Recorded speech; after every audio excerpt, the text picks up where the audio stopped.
Round one, fight!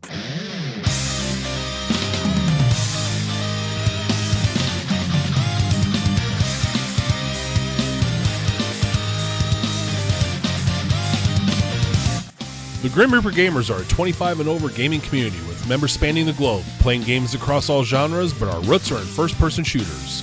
Bring your thick skin, drink of choice, and grab your controllers. GRG members are on nightly with official community nights every Wednesday.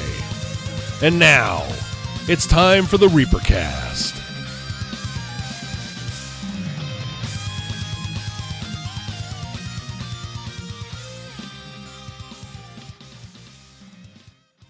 Hello, everybody, and welcome to the Grim Reaper Gamers ReaperCast. It is episode number 70. We all know what that's one more than. Jeez. Holy shit. A little too much caffeine there, Jammer, tonight? 69. Yeah. All right. We got a full show for you, so without further ado, let's go around the horn. In chair number 2, my co-host from an undisclosed location, still enjoying the Eagles football season. This might be the earliest, or the latest, I mean, that you've enjoyed football since I've known you. Jammer, how the hell are you? What you drinking? What you playing? For one thing, as a former Philadelphian, since I don't live there anymore, unlike somebody else, it is ingrained in the majority of us to always prepare for the worst. So yes, while we are 8-1, I fully expect for them to tank at some point, and the Eagles will at some point do something. I actually had a coworker that was down in Philly, went to get a hoagie, and they were talking about the Eagles. She goes, "Boy, it's been a great season to be a fan." And a dude working there said, "Until they choke." That's the Philly mentality. There are some that are always optimists, but the majority of them, every win, I'm like, well, the door's gonna fall off the next game. So, but hail Wentz. What did you ask me, by the way? Oh, what did I ask you? Yeah. Oh, what am I drinking and stuff? Yeah, what are you drinking? What you playing? Oh, yeah. Oktoberfest, Sam Adams Oktoberfest tonight.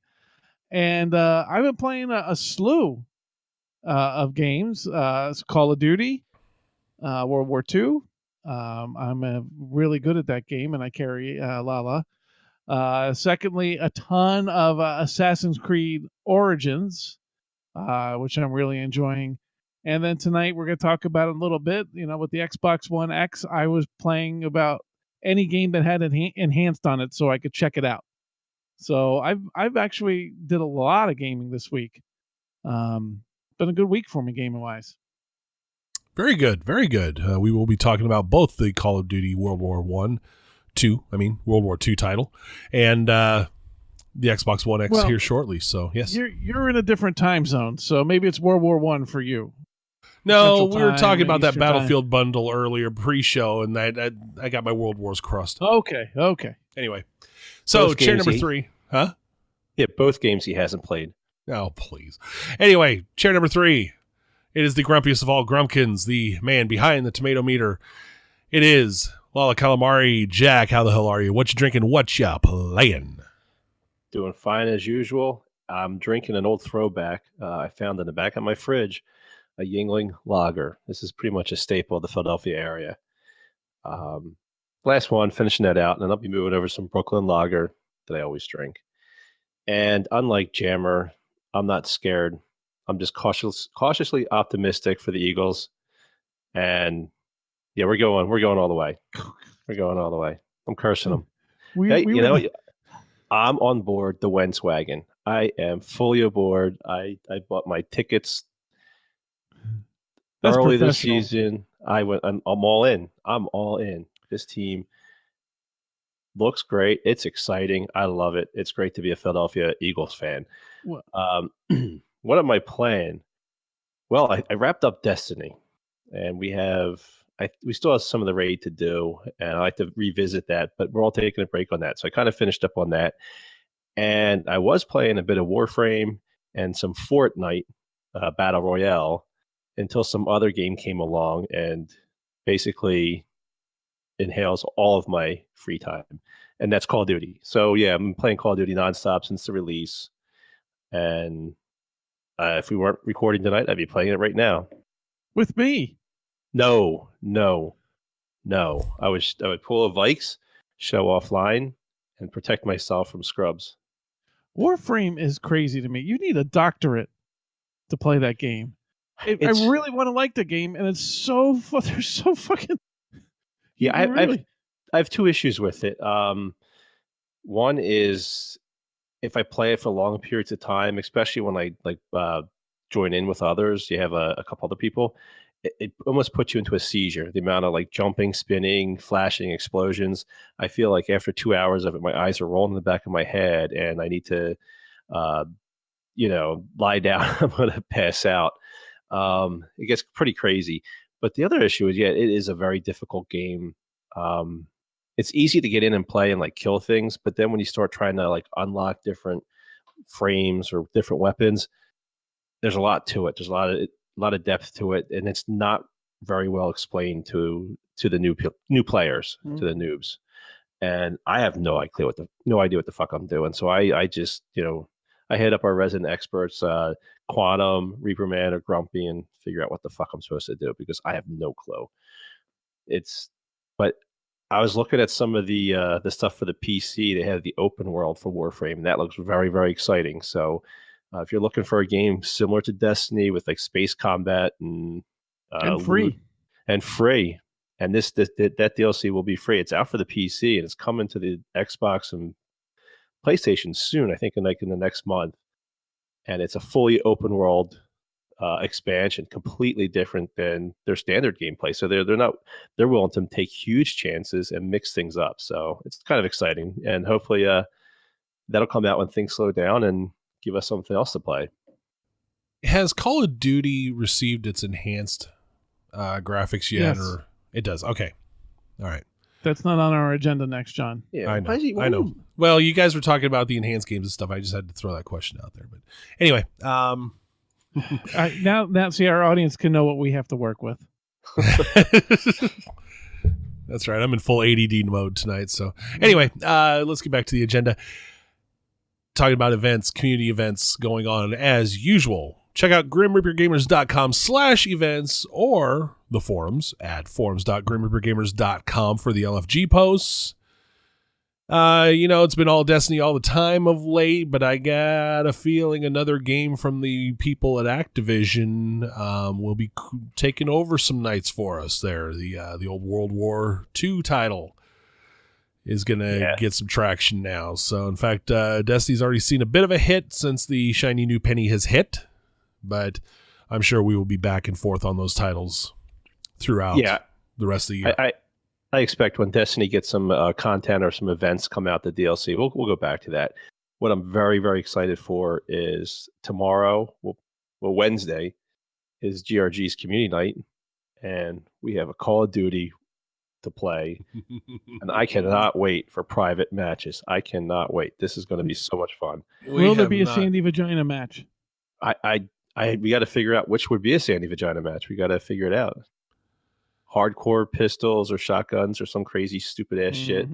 What's it been, about 2 years since we've had a really good set of private games in Call of Duty? At least 2 years? At least. I've had a good set of privates for quite some time, John. We're getting old. None of us do.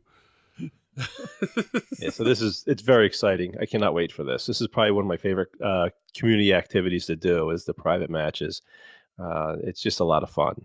And hopefully maybe down the line we can even throw together a COD tournament of some sort. Oh my God, a tournament returns. We have not done that in a very long time. We haven't had a game that had that many people playing it. And this one, I think we could probably get a good tournament going. I think our last tournament was Rocket League, wasn't it? Yes. No, we don't need to discuss that. Seriously though, I think that's how long ago it's been since we've had a good tournament game. Well, yeah, I did terrible at that until I gave my controller to my kid, and he actually scored a few goals for me. I had an awful teammate. I had a worse teammate. That's all I'm going to say. All right. Anyway, again, grimreapergamers.com/events for the full calendar and the forums at forums.grimreapergamers.com. Hey, all John, right. Yes, Jammer, what do you got? I want to put a twist on things here. I want to shake things up a little bit tonight. So fuck Lala in his little rant segment there. You know what? life sucks sometimes living in the middle of fucking nowhere and having wood paneling to stare at all the time that you still haven't fucking taken down.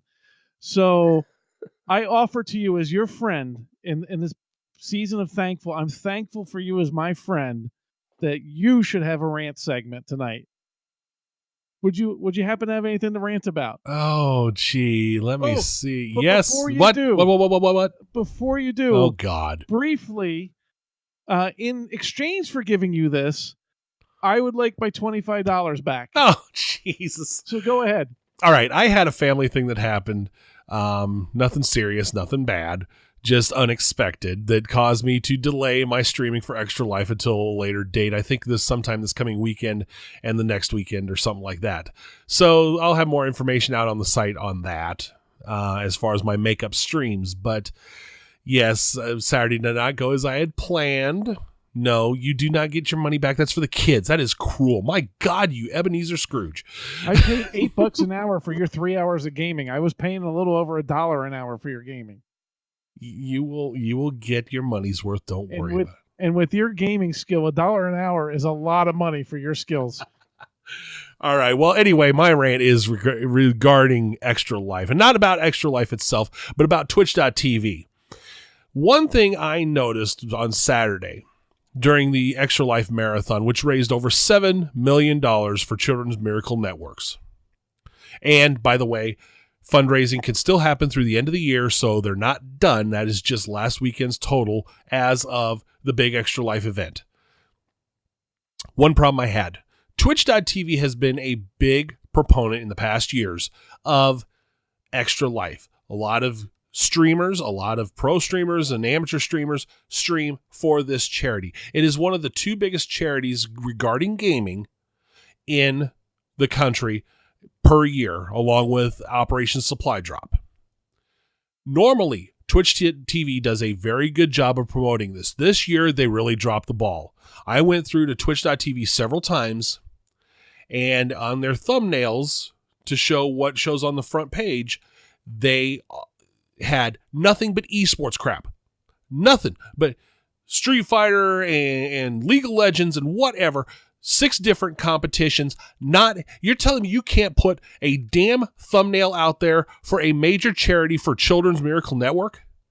That you can't just feature 5 of these damn Nerd Olympics instead of 6 without a charity? I mean, come on. This is a bunch of bullshit. They should have put Extra Life in there in the mix. And I'll tell you what, I'm going to guess Extra Life might have been a little frustrated with it too, because my tweet complaining about it got liked by Extra Life, by their official Twitter page too. So it doesn't make a damn bit of sense to me. Why in the hell do you think you need 6 of these damn esports things? Yes, I know everybody thinks that's the damn future and everything, but you know what? You're telling me that's bigger than a charity to help sick children?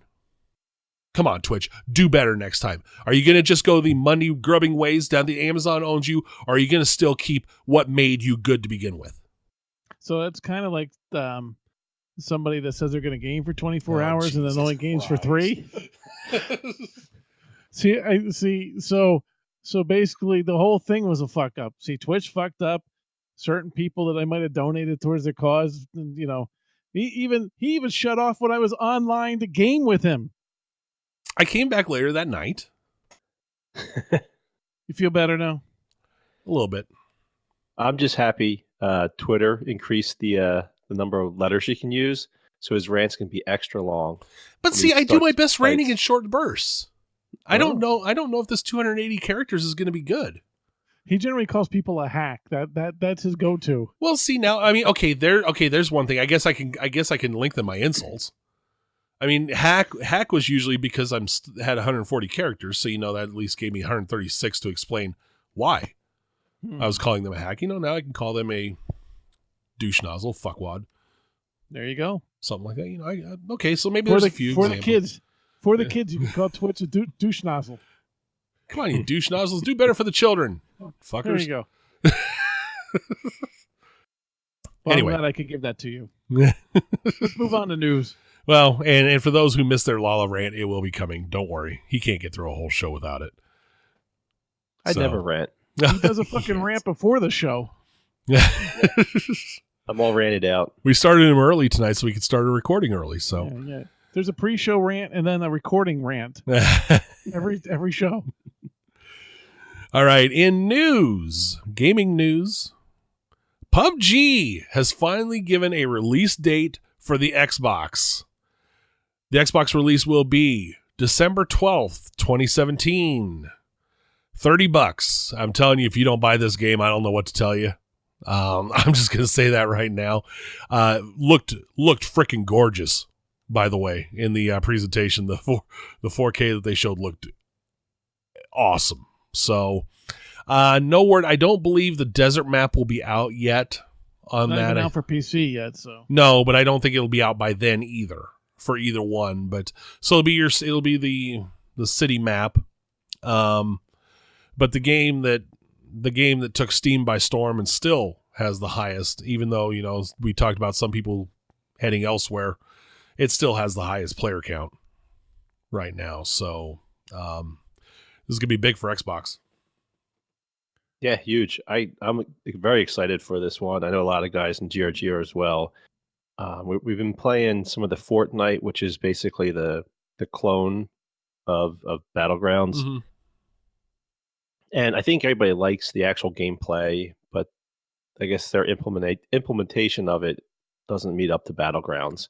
The cartoony graphics and then the building aspect kind of throws people off. So I think a lot of us are looking for the more realistic environment, quote unquote realistic. But at least, Battlegrounds is something we're more used to instead of like just insta-building walls and whatnot. Hey, so I just went on the Steam while you guys were talking, and it says playing now on Steam 390,857. Today's peak was 2.355. Playing the game. Million? Yeah. Is that a new record or? Their all-time was 2.2515. Okay. So just under. Wow. Yeah. Yeah, I expect when they get the Xbox release of this, it's just going to double. It's just going to be huge. Yeah, I think a lot of console players have been like, they hear all the hype for it from the PC world, and Xbox is more accessible to a lot of gamers, and this is just really going to just go nuts.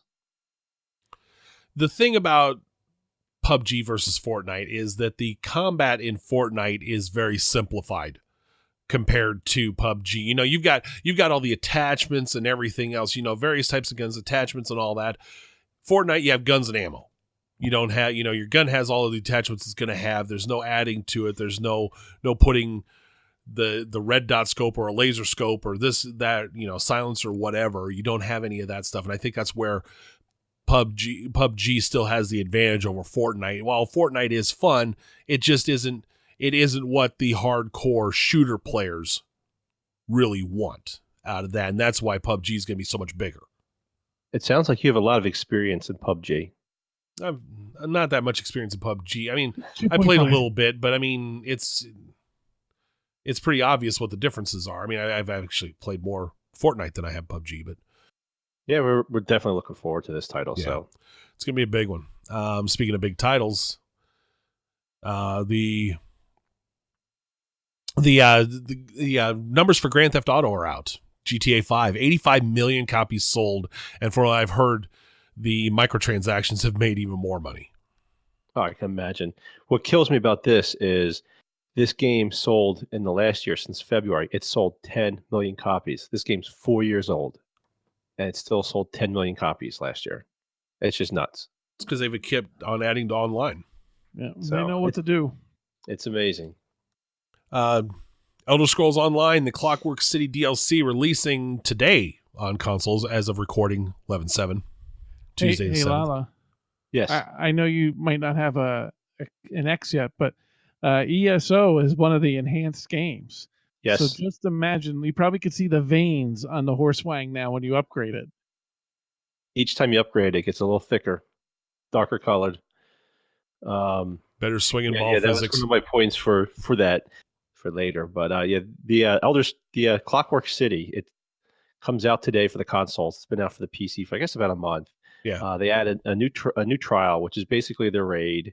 It's a 12-person group event, And apparently this one's a little bit different than previous ones because you can actually set difficulty, and the harder the raid is, the better rewards you get. So that's kind of exciting. Then they have a whole new area with new delves and world bosses to fight. And this isn't bad. I mean, like, if you have ESO Plus subscription, you get it for free, and it's 2,000 credits, which is about $20 to purchase. So it's not bad at all. Do you miss it? I actually do, and I think about going back to it. Right now, I'm kind of like overburdened with games at the moment. So I'm that way too, and I think I'm going to go back to Xbox now that I'm playing Xbox more. Yeah, and I think once things slow down, and I'll probably go back to playing some Elder Scrolls. I do enjoy the game. I think it's the best MMO on consoles right now. It's easily the best, and there's just the story, the questing is so well done in that game that it's just nice for a night when I'm just gaming alone and want to just relax and do some basic stuff with questing and whatnot. So I will go back to this. I'm looking forward to this one, but it probably won't be till after the holidays. Speaking of MMOs, World of Warcraft's expansion is out, and there's also a World of Warcraft Classic server, vanilla World of Warcraft, as you put it in the agenda. Jack, you're going to be able to explain this better than I can. Yes. So they're coming up with a new expansion, Battle for Azeroth. I guess I'm saying that right. The cinematic, as usual, for all these games looks amazing. It's really kind of cool, and it's nothing like anything you play in the game. So it makes you kind of laugh. It starts off with a big battle between the Horde versus the Alliance, and we all know the Alliance is the cool faction. Fuck the Horde. It's a huge, giant battle, and I wish they would implement that into the game because I probably would go back and check out Warcraft. I kind of like that with Guild Wars and Elder Scrolls. They have the big, giant battles. Then they're also making a big change that I kind of wanted to point out was they're changing the way PvP servers work. So before you would join different servers, it'd be PvE or PvP, and you basically go anywhere in a PvP area and get ganked, get killed. Now you'll have to actually opt into PvP. So the servers, it won't matter what you're on. If it's a PvE or PvP server, you'd have to actually opt in. But lastly, for the classic server, I guess this is their response to all those private servers that everybody says is so much better than what WoW is now. And I call bullshit on this.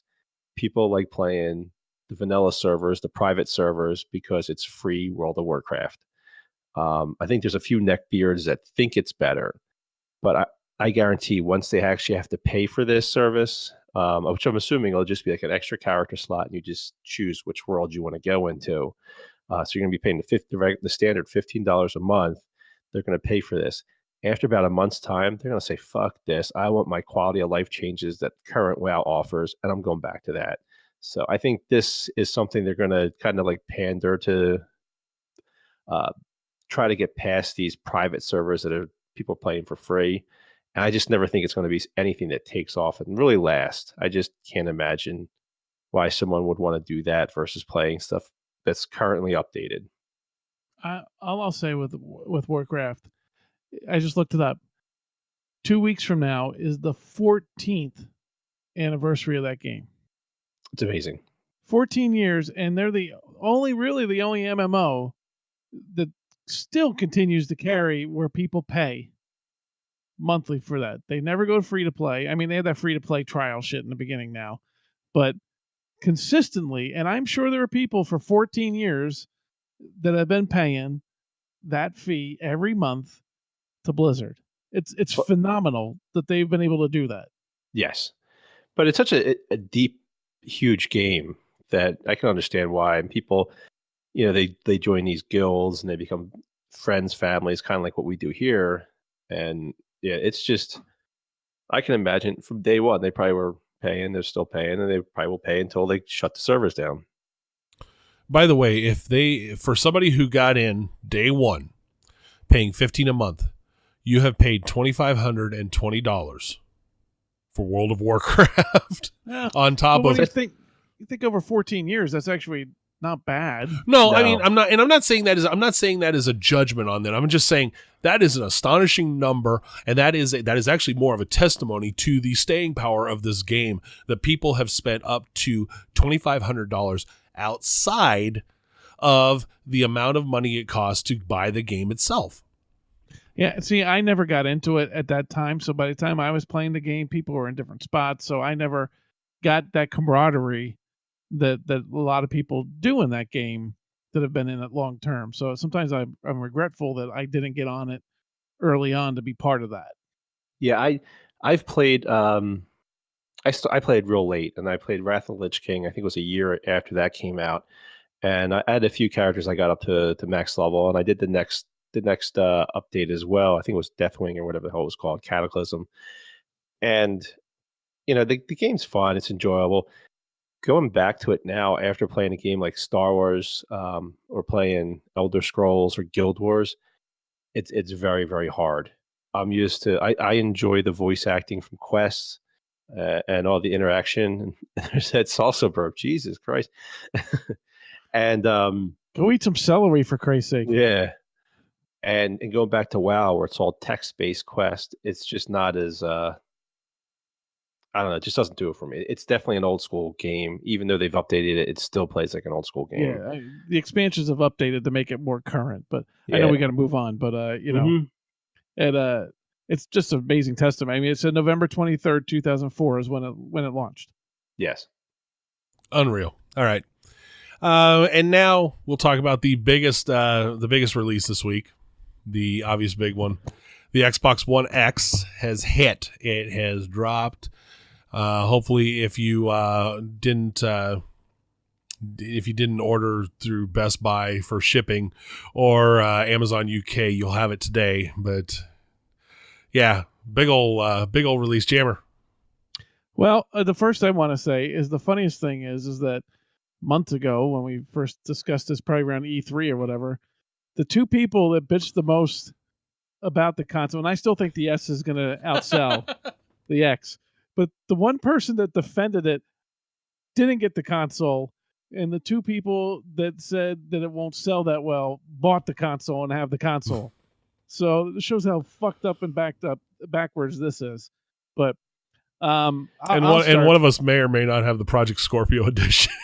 Yeah, and just to talk about that. Oh, I think we get broken up here. That's just a cash flow issue. That's all that is.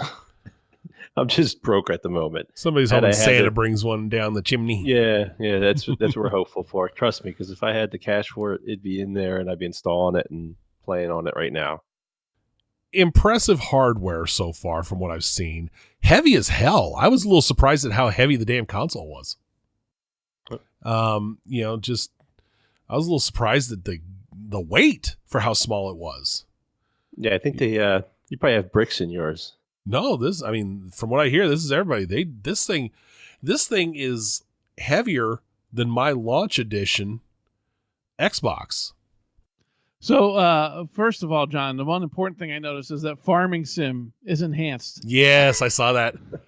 4K corn. The K is for corn. Yes. A few things that I've noticed so far. One, I don't have a 4K TV yet, but I went ahead and got the console. I had the funds for that. The next step is to add the 4K TV. Even on a non-4K TV, the graphics are by far better than my day one console. And I think the best word I can use is the word crisp. Everything looks really, really crisp. And secondly, John, did you set yours up yet, John, or no? Yeah, I'm all set up. The dog pissed somebody off there. So yours is set up. Did you play anything or no? No, I haven't had a chance to play anything. I got it all just set up and ready to go just as we started recording. So everything is just really crisp and everything. Look, I was like a kid in a candy store. I kept wanting to see things. Now, the thing that you can talk to with it too, John, is that if you backed up your settings, setup was a breeze. I mean, they really did it right. Yeah, in terms of how when you load it up and your settings are backed up onto an external hard drive and your games are there, it's like boom. It's just like there's not a lot of work involved with it. Yeah, they made it insanely easy. Now, I mean, I already had it fairly easy because everything of mine's on an external drive, so all I had to do was plug the drive in. You plug the drive in. This has been this way for the Xbox since they had external drive support. Plugging the drive in, boom, everything's there. Backing up your settings, boom, everything's back. No problem. Even if you didn't back up your settings, from what I've seen, it's not tough to do. They made the step through a lot quicker. From what I've seen in some videos, made the step through a lot quicker on setting up the Xbox than the original, which is a testimony they're much better firmware. The only thing I haven't figured out yet, and this is something I need to figure out, I can't get the Xbox to Xbox copying going. For some reason, it tells me I don't have a network, even though it shows I have a network. Yeah, I haven't had to do that yet. I moved most of my stuff onto the external.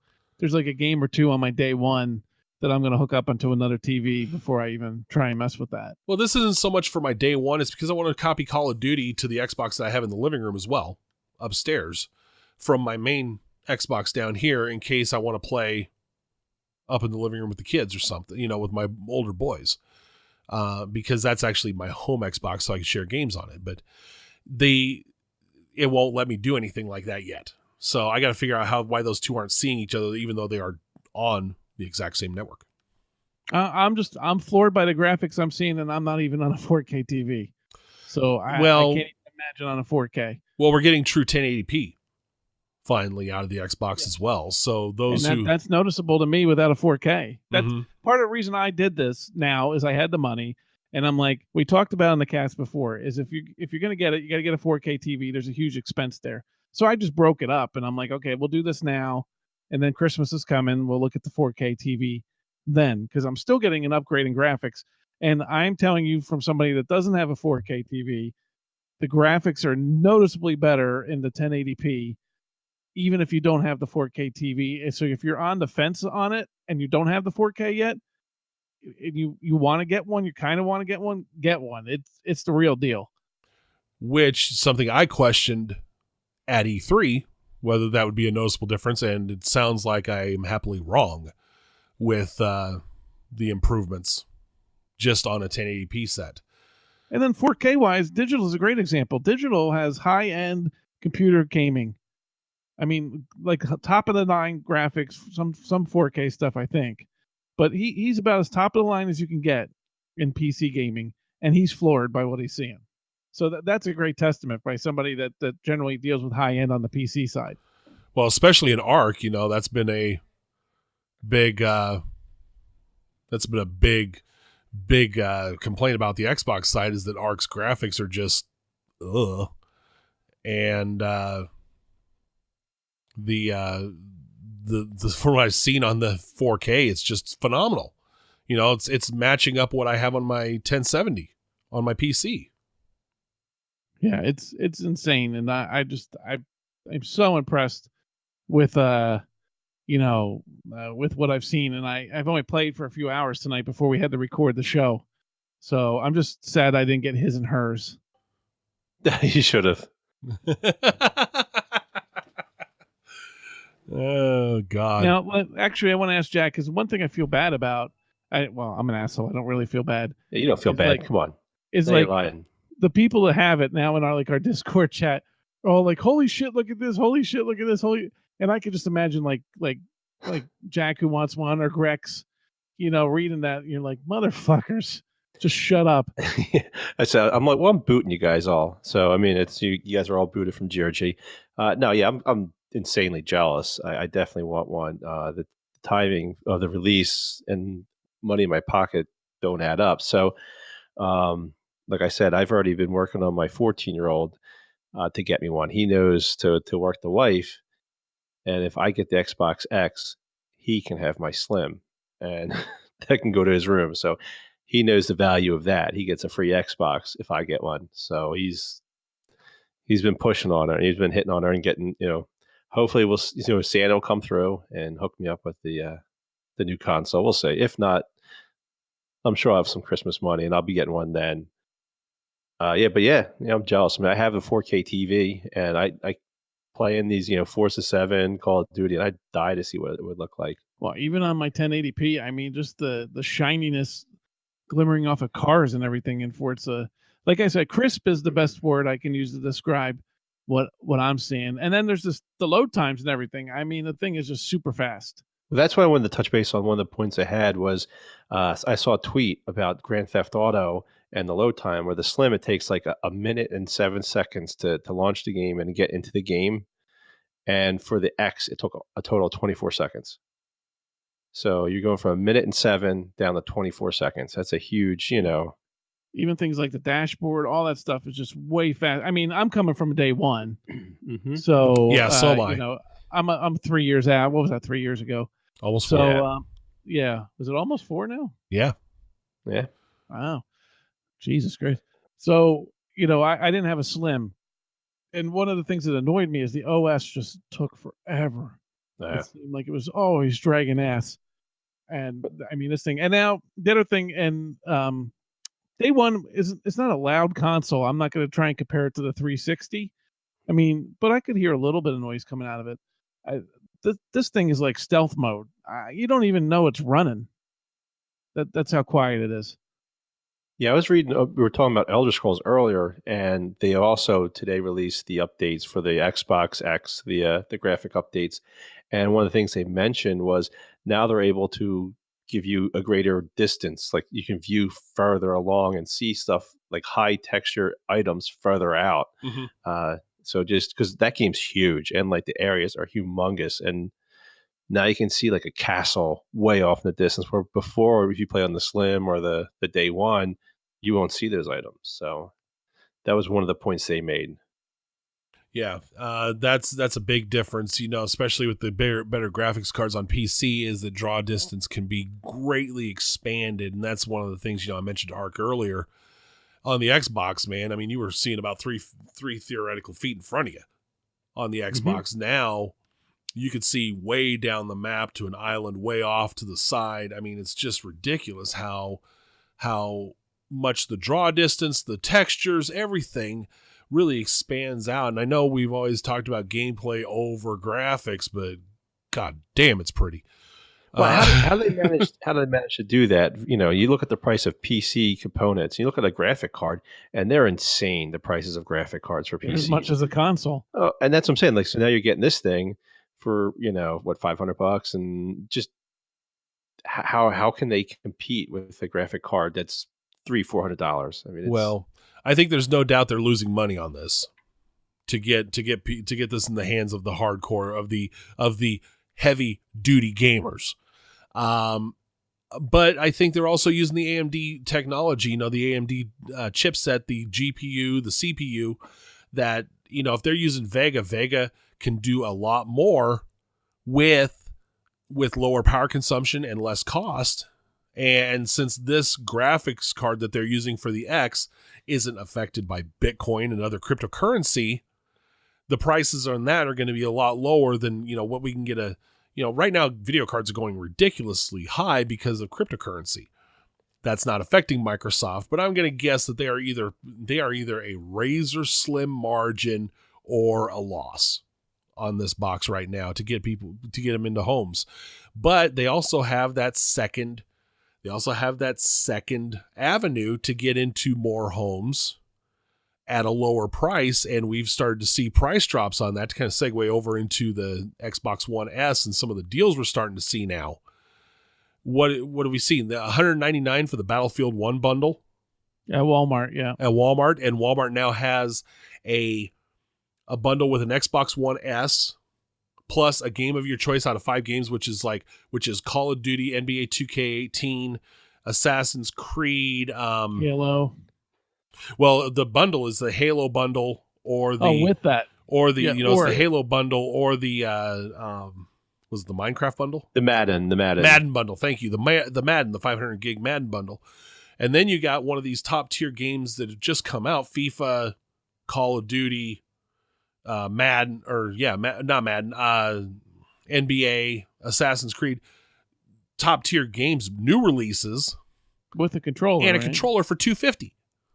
That's two crazy. Controllers. I mean, that's to me. I mean, now we come from an Xbox perspective. They start pricing out $199 for a console with Battlefield, which is still a decent game. That it's game over because now you've hit the lower end of that $199 price point for a freaking console, and then the hardcore gamers or high end people with disposable income, are going to buy the X at $500. And families are going to get that $250 bundle because guess what? You got the extra controller, you got the extra games. Your kids are all handled. That's nuts because the controller's what, $60? The game's $60. There's $120 right there. So it's $120 for the console they're selling that thing for. Yeah, about $130. Yeah. Well, see, the real cost of it is you actually have to go to Walmart and get it. And well, I don't know if it's worth it for me. I did put the Battlefield 1 Slim into my cart. So did you buy it? That's the only way you could see the price. So see if you can buy it. Hopefully it doesn't end up like the Switch. So, yeah, I mean, Microsoft is really poised to take a heavy run at the holidays this year. Yeah, I mean, I'm not a fanboy.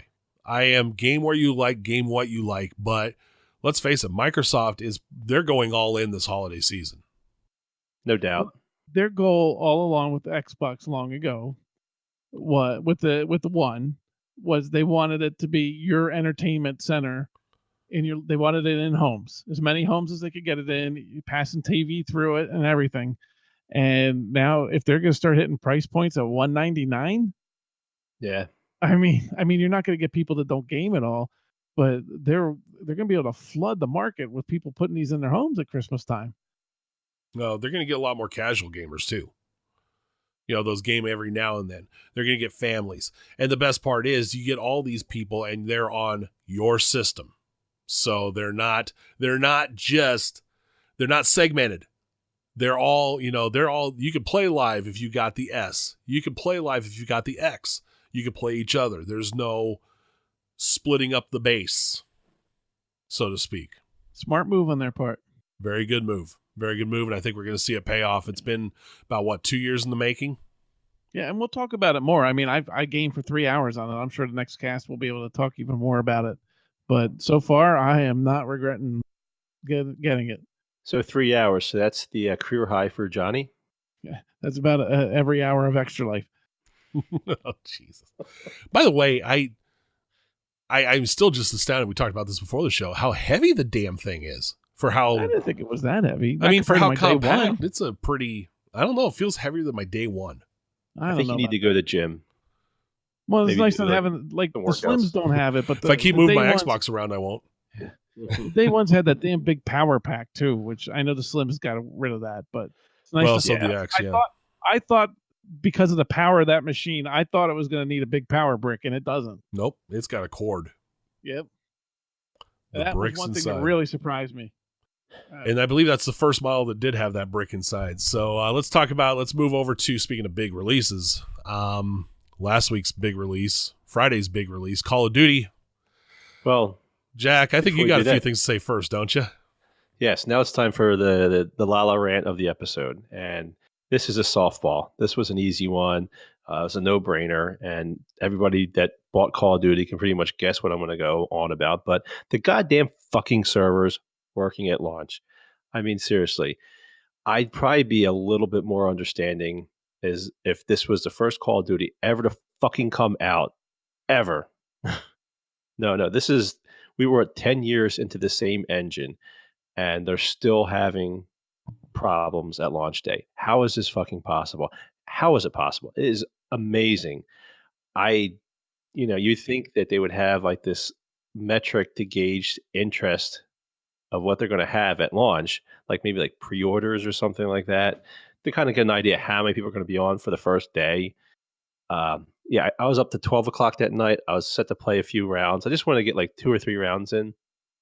Nope, done. 12 o'clock, you could not sign in. You could not get in. Now,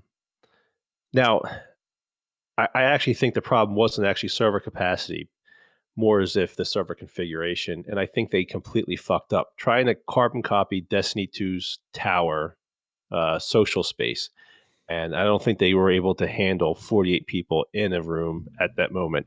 So my question is, why not just offer like the old school party screen? Make things simple. Like now, if we got to go invite people into our party, we got to go all into the one social space. And it was a complete fucking disaster. And it took days to get right. And I still think it's still wrong. I think they're not even loading extra people into that headquarters is what they call it, not the tower, but the headquarters. I don't know. You're only solo. Now you're only solo, yes, because Yeah. I can't load. It's supposed to have 48 people in there, but I mean, seriously, Does it still bring in the party? Because I mean, it was on Saturday. It was still bringing in the party yet. yeah, it'll bring the party in. Okay, But, I didn't know if they botched that up or not. I mean, let's be honest here. Like Call of Duty sells for its multiplayer. I know some people play the single player. I could give a flying fuck if it didn't ever come with a single player mission into it, or even the zombies. I don't give a shit about that stuff. I just want multiplayer. If you said I'm going to sell you the multiplayer only, I'd buy it. I'd buy it still at $60. That's all I want. That's what most people want. So when you get in there and immediately at 12 midnight, at 12 a.m., you fire up the thing and it doesn't work, yeah, go fuck yourself. That sucked. It really pissed me off. It was really a big letdown. Anyway, I'm done ranting. That's just the way it unfortunately is in gaming now. It's like you come to expect that things aren't going to work, and it's maddening, especially with games that are multiplayer focused like that. Yeah, that's just it's inexcusable, is really what it is. And the problem is it's acceptable now. And what are you going to do? It is just dumb. I mean, we almost made this our topic this week. It was, we almost ran with this as a topic, and we might yet. I mean, but we've talked about it several times how they don't put together a working release, and it's just we're beta testers. It feels like, and sometimes they just throw whatever. And I remember Saturday morning they threw a patch or an update, a playlist update, and then all of a sudden nobody could get on. So they just completely. There was a playlist update that happened tonight, and then now like they were still adding stuff because I got like a daily for logging in. Yeah, that wasn't there just even yesterday. So at least they are adding things and I guess trying to tweak things, but it is frustrating. They have plenty of time to get it ready. They had a beta. You had a beta. Yeah, we always have that's a beta. always been the case. Yeah, and it still it's never just works. Like they had a beta, and like I can't figure it out. So that was kind of really disappointing with the launch of the title, which is a shame because I actually really really enjoy this. I'm not sure what you guys think of the Call of Duty, the multiplayer, single player, and all that, but I'm very very happy that Call of Duty got away from the space battles, the wannabe Halo, wannabe Titanfall game modes, and we're back to boots on the ground. Standard Call of Duty. This is old school Call of Duty. Wow, it's still kind of fast, but yeah, it's at least in a World War II setting, and we're not jumping on walls. Well, you're 10 years older than when Modern Warfare came out, so you're just true. slow. Well, Call of Duty 2 was nice and slow paced, slower, yeah. Modern Warfare is really when it started going into high twitchy. Yeah, boom, boom, boom, boom. Well, that's what I'm talking about. The 10 years. That's when So, and like Modern Warfare 2 was pretty fast as well. Yeah, they're not moving at World War II speed. No. Well, this is not realistic by any sense. Yeah.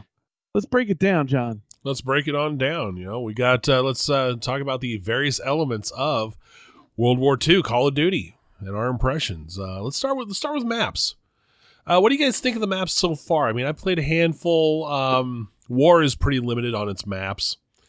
War mode is. There's some interesting maps. There's a few that are a little bit frustrating. The usual kind of containment choke points that kind of kick your ass when you're playing a team that's really good at staking out their claim, their positions, especially in war mode. I noticed.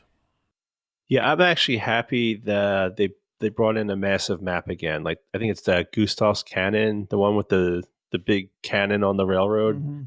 Oh yeah. That map is really really large. It's nice to have something wide open like that. So now you're able to bring in like an assault rifle, not an assault rifle, a regular rifle, like you can bring in the Garand and use something like that where it's not submachine guns only. That map. I love that map. That's probably one of my favorite maps. I'm not a good Call of Duty player, and partly I realize is that I'm always trying to aim down the sights. I never hip fire first, so I always lose the battle because people that hip fire are firing at me before I can start firing because I'm doing the left trigger. The maps thing, I always want more maps. the problem is that, as you know, we can get down to DLC down the road, but is that you never end up playing the newer maps nearly as much. So I always want more. I'm already at the point where it's like, oh, I'm on the Texas again. You know, I'm I on love this that map. map. It's a great map, but you start getting to the point where it's like they wear out real quick when you play the game a lot because you keep seeing them. And that one with the trenches, I forget the name of the map off the top of my head now. You know, that one I get fucking destroyed because you got people running behind you. They're all over the place, and it's really hard to get like into just a position and kind of slowly, methodically move around and be careful because there's just so many avenues to get clipped in close combat. So that's probably the map where I get frustrated. It's a night I like the map, but it's probably my biggest frustration map. Yeah, that's a tough one because we were playing team deathmatch and you got the enemies like running, like they're full sprinting back and forth, which throws off spawns. So you're spawning all over the place and there's nothing locked down.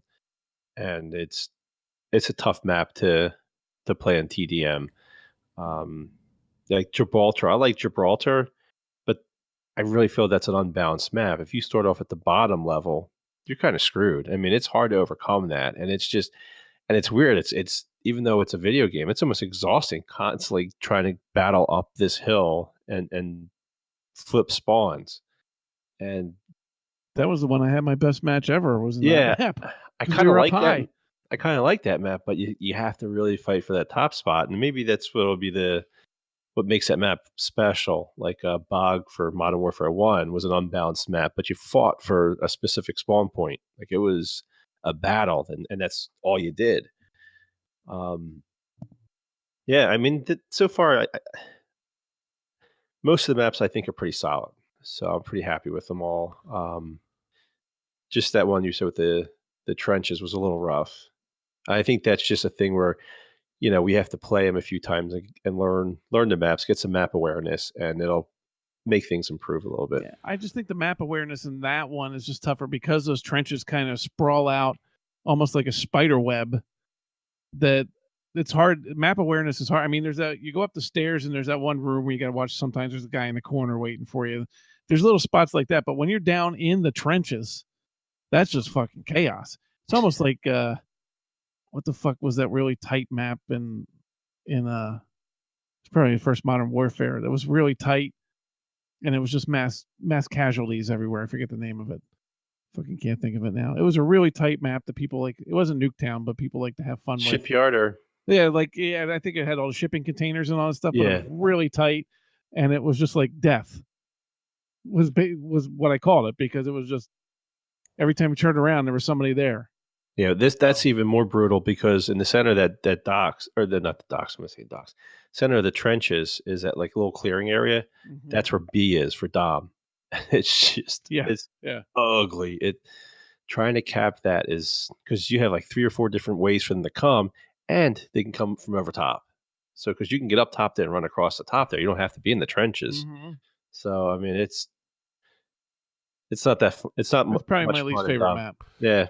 One thing I've noticed about the maps that kind of gets me right now, and it's just a case of getting used to it. It seems like they've got some areas, some vault areas that are a lot lower areas than the usual vault. Like getting up and over the fences or up and over little obstacles and stuff as you're vaulting over them in the previous Call of Duty games.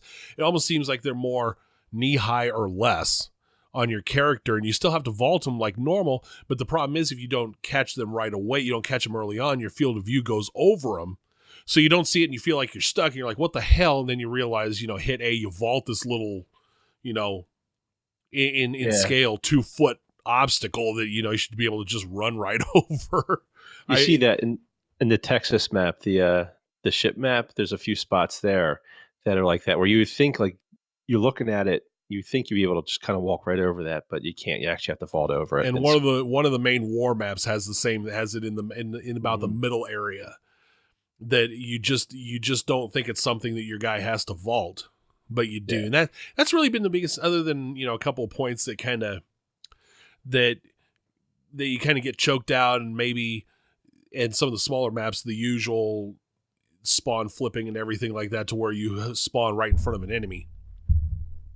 Yeah, that's happening. Overall solid maps, but yeah, I mean some of the same things we've always seen in Call of Duty over the years, especially since Modern Warfare. But I'd say a more solid effort, probably the most solid effort this gen in a lot of aspects.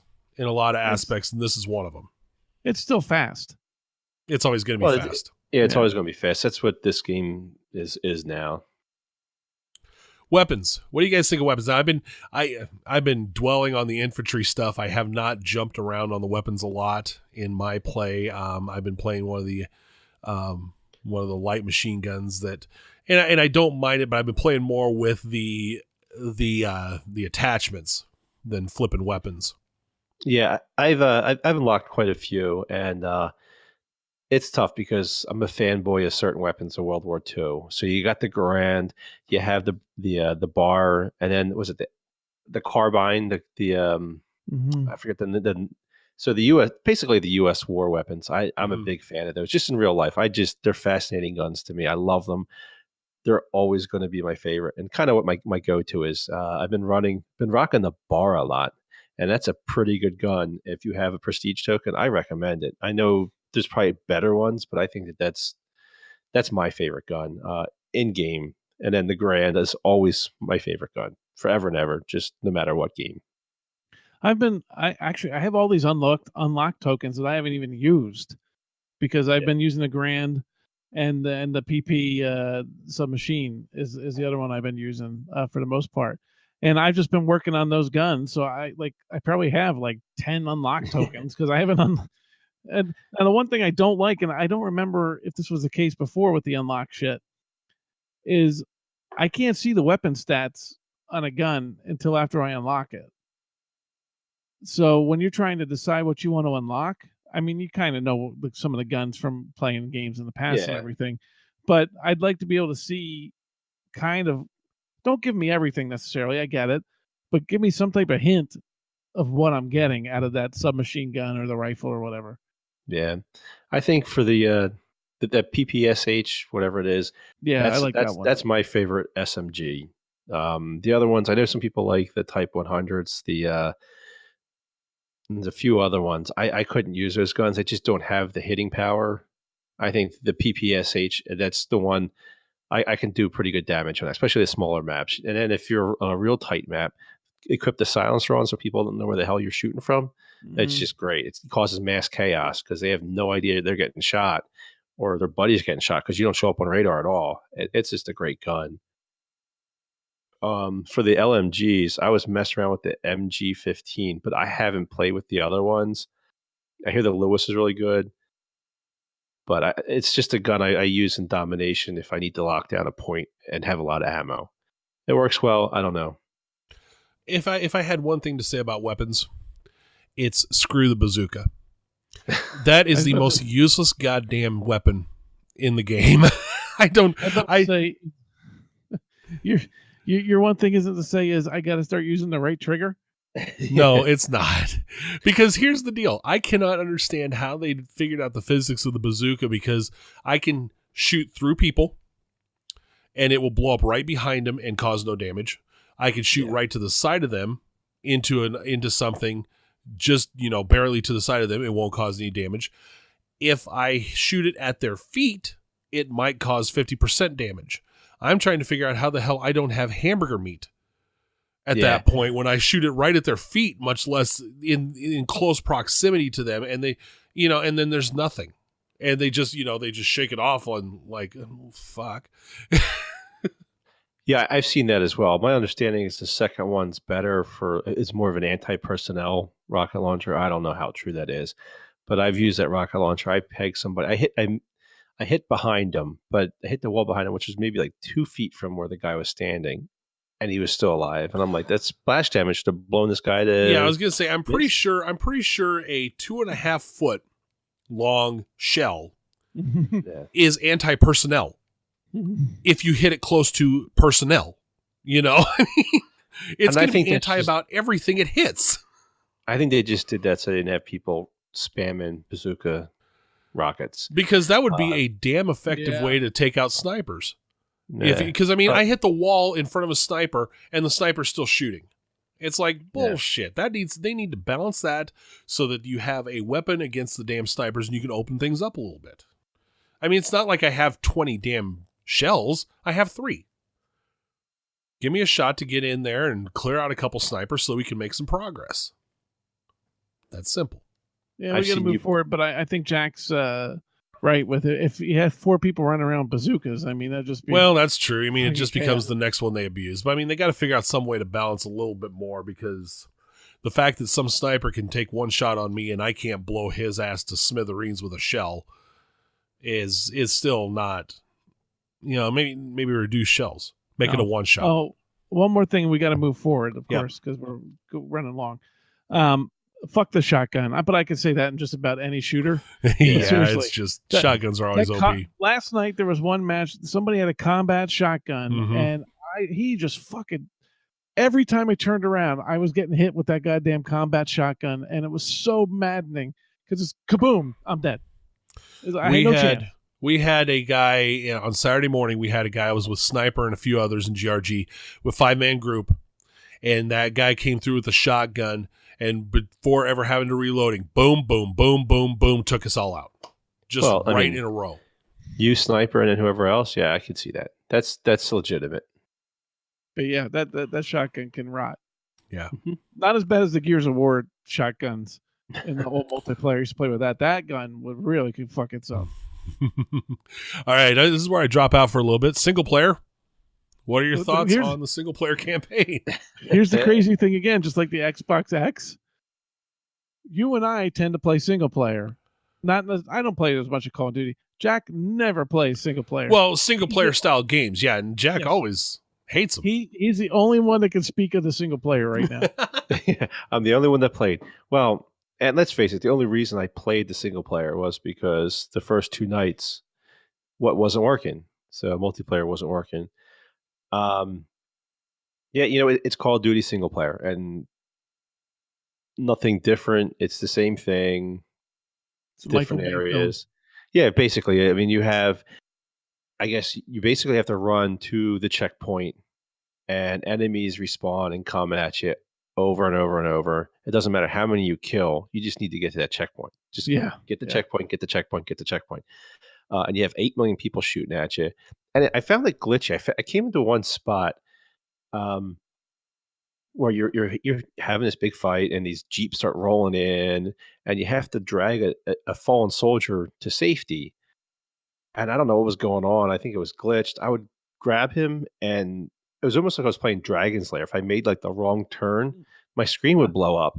And I must have been there for 20 minutes. I couldn't figure out. I finally, after 20 minutes, I had a whole sequence of where I would move specifically because if I didn't move to the right spot, I'd blow up. I wouldn't see any grenades or anything like that.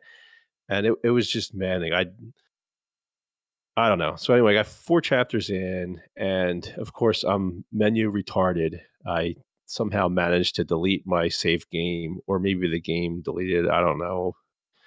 So I'm back on the Normandy beach, and at square one with the single player, and I probably won't go back to it. I don't know. It's not for me. I don't play single player games, and it's a standard run of the mill Call of Duty single player game. There you go. Yeah. All right, now the meat of the game. Multiplayer. Awesome. Yeah. Yeah. Which we kind of touched on. I've already made the comment. Best this gen. I just want to say, if you're a fan of Call of Duty back in like Modern Warfare 1, 2, World at War, if you like that style Call of Duty, you're going to love World War 2. It's that for this gen. And it goes back to that same feel and that same gameplay. I'm so happy to be playing it. I love playing it. It's the first Call of Duty I felt like that in probably about 5 years. I think Black Ops 2 lost me. I didn't like Black Ops 2. I don't feel like the net code's really messed up in this version. I don't have many instances where I run around a corner and still die. Everything kind of feels normal, so I love it. If you enjoy the old Call of Duty titles, definitely get this. You'll love it. I'll tell you one thing that, as somebody that's not a good player, one thing that I liked that was added is the fuck? You have those little banners, and there's one where instead of with your kill streaks, instead of it being that you have to accumulate so many kills until you can use a score streak, it makes it higher it's harder to attain, but you can die and your points still go towards accumulating that score streak. For somebody like me who is never going to go on a 10 person kill streak, that's really great, because now it gives me a chance to use some of those options I've been able to use all the way to the third one. Now you can only use it one time, you don't get to keep using them, but I love that feature because it finally lets me use some score streaks that I never would have been able to use before. They have opened it up for players that aren't, the e-sport wannabes. I mean, that's been nice to see. I just, like you said, I mean, like we've said, this is the best one. I think, Jack, you said Black Ops 2 was the last one that was the one that lost you. I probably didn't get completely lost at that one. Ghosts is where I started to get lost. One thing I noticed, you mentioned netcode, and I want to bring this in real quick, and I know, Jack, you got a few things to say as well. I noticed that they don't give you the big old annoying NAT warnings anymore in this. So I don't know if they've changed a few things up or what, because I did have a NAT problem, and it never flashed anything on my screen. No, it's there. It's in when you're in your soldier screen or whatever. Mm-hmm. It's one of the options down there where it'll show you what your NAT is. Right, but I'm talking like in the party screen, like when you're in the room getting the game going and everything, used to give you that warning there. Doesn't do that anymore. And I was still sitting on 3 green bars. Considering I'm on a campus network, then I'm glad it doesn't, because everybody would be mad at me. Yep. We're all mad at you anyway. We see your score at the end of the match. I topped you sometimes. One time. More than once. More than once. I was holding the spawn, and my KDR wasn't bad. It's just I didn't see as much action. Anyway, Grex is already going to yell at us because the show. Grex is such an evil bastard. He will yell at us that the show's too long. Why does he hate us so? I know. He's really the meanest one. Nobody knows that. I've been saying it for years. Yeah. All right, so into multiplayer, the big new mode is War Game. Is the new war mode. Fuck that mode so far. I'm a little mixed. There's things I like about it, but so far it needs some balancing, in my opinion, because it's a sniper heaven right now. I mean, the snipers are raking big time in this mode right now that I've seen. I like this game mode if I don't play with you taters. It's interesting. There's a lot of different objectives to it. If you're attacking, you're going to die a lot. There's just no way around it. You're just going to die a lot.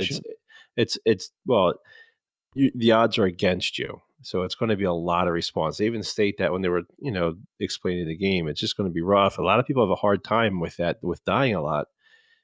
But it's nice to have a continual game mode where it's different objectives and the game progresses to different things and different avenues. So I enjoy the game mode. I like playing it. I think people just need to learn how to play it, understand how to play it better. The basis of Call of Duty, the majority of Call of Duty players is run, shoot. Yes. And you do that in war mode. If you're attacking, you're going to die a ton. There's no people hold that first section, and if you just keep running right out in the open every time, you're just cannon fodder. You're dead. There are things I like. There are things that annoy me. I still think, and maybe new maps out for the mode will change things up a little bit. Right now, and I'm bad with the names on these 2 maps. The first map, the one that was in the beta, is a lot more sniper friendly because of the buildings around it. And I think we probably got to get a little more of a handle on the map to know, because I started figuring out a couple times areas to go to kind of neutralize a couple snipers if I was in the right clearing and such like that. But it still was an uphill battle. And I mean, I like the mode. I just like to see what happens with some new maps and stuff. And Well, I think this is where some understanding the game mode might help. Where you're getting swamped with snipers, you throw out some smoke grenades. Have everybody equip smoke grenades. That's And good. what are they going to do? They can't. I mean, so a lot of guys aren't adapting to the different game mode yet. I think once they learn and understand it a little better, it'll be one that people really, really enjoy to play. But I do like the objective-based gameplay on it. That is a lot of fun. I think, and you're probably right. It's probably just, you have to almost disconnect from what you expect from Call of Duty to really play that mode, because it does flip a lot of the rules upside down. All right, couple of little Easter eggs and hidden things in here that were brought up at the end. One of the big Easter eggs they're talking about some Atari games that have been added to the gameplay, where you can actually play some of the old Activision Atari stuff. Like Pitfall. Oh, the greatest. One of my favorite all-time games. Well, there's probably like 6 to 8 games, I think. Yeah, there's a whole bunch of them. Yeah, and I mean, they cost you, in-game currency, like 5 credits or something like that. But I didn't play one. It was pretty cool to walk over and just go down a list. But then I went back to my retro thing, like I saw the boxing and stuff, and I'm like, oh, this is really fucking bad. It's not like Fight Night. That's like 2 sticks hitting each other. Yeah, so it's barnstorming. I mean, they can really open up that headquarters thing when you think about it. They had the firing range, and then you have the male dude, and there's boards. What's really bad is if you're a sucky Call of Duty player, there's boards all over the headquarters that show everybody in your party or whatever and their stats. So everybody can basically walk up and just see how bad you really are. But good. the Atari thing, that's a neat little thing. I mean, I don't know if Jack played any of the games that night. I don't think you did either. But I played barnstorming just real quick. Mm-hmm. And was it fun or just kind of like, because it fills the screen up, it goes into color, right? It's black and white or color, depends on what you select. Mm-hmm. But there's a lot more to do in the headquarters. You can go to the firing range and have a shoot off with somebody else. Yeah, That's a good time waster. I do like that firing range. Yeah, there's a 1v1 arena, so you can like 1v1 me, bro, and do that nonsense. What do we think of the going slightly off of here, off of topic, or not topic, off of agenda? What do we think of the headquarters? Yeah, it's fine. I get a kick out of it at times. I mean, like I said in my rant, I wish they would give you the option to kind of just have the old school party system, because if that's like quirked or not goofed up, getting people to load in there and then go elsewhere, it can be painful. At least another right step now of loading. I get what you're saying, but it is cool. I mean, the Atari games is a fun little diversion. If you're in a party, that's a great thing right there, or the firing range where it's somebody's like, I'm getting a beer and I got to take a piss. So now in the old way, you're just sitting there staring at the screen with everybody's names. Now you can run down there and play a couple of Atari games while you're waiting for your partner to do whatever they got to do. Or get achievements for jumping off that little mini cliff. What?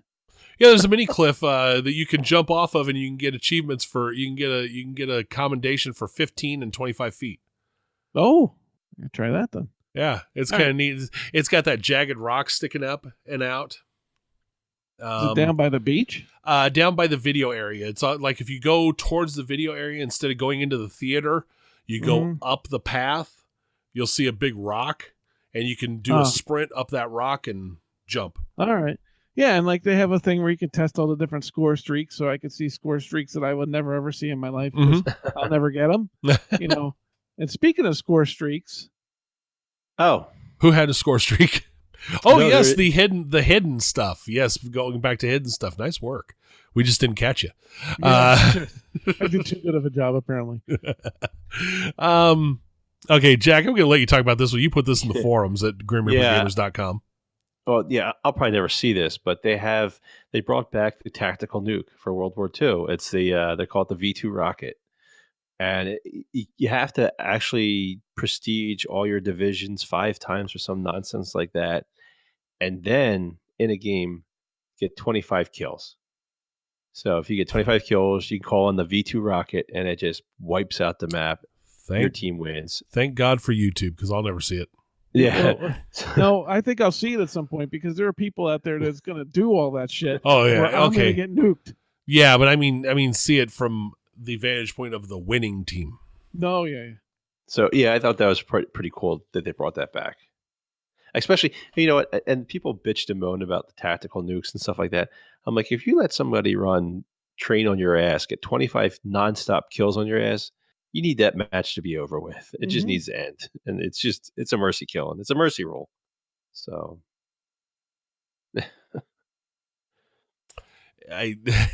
Yeah, that's fucking you're right. Fucking Fetal will get it. So, Oh, I'm sure. Yeah, there'll be our guy that gets it.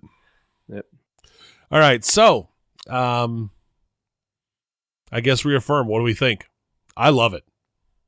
I love it too. This is great. I'm so happy that this game turned out as well as it did. Mm-hmm. Well, now that it's kind of working, yes, the multiplayer is fantastic.